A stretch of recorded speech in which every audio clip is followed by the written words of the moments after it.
Magandang araw sa inyong lahat at welcome sa aking channel. Pinagpipiestahan ng mga tsismosang kapitbahay ang tungkol sa blind item mula sa isang entertainment website.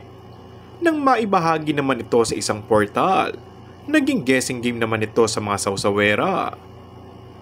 Tungkol ito sa showbiz couple na natsismis na nagpakasal na sa ibang bansa.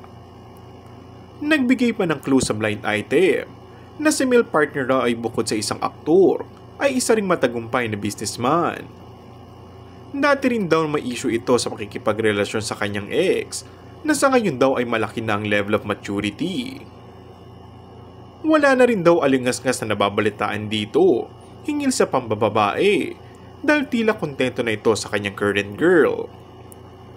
Malaking bagay rin daw na boto rin ng pamilya ng babae sa lalaki.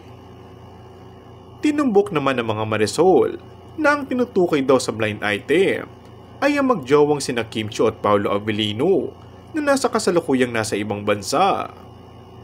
Ito ang kanilang naging komento sa hulaan sa nasabing portal. Congratulations kung totoo. Kaya pala kasama ni Kim ang kapatid at ipinakilala na kay Paolo.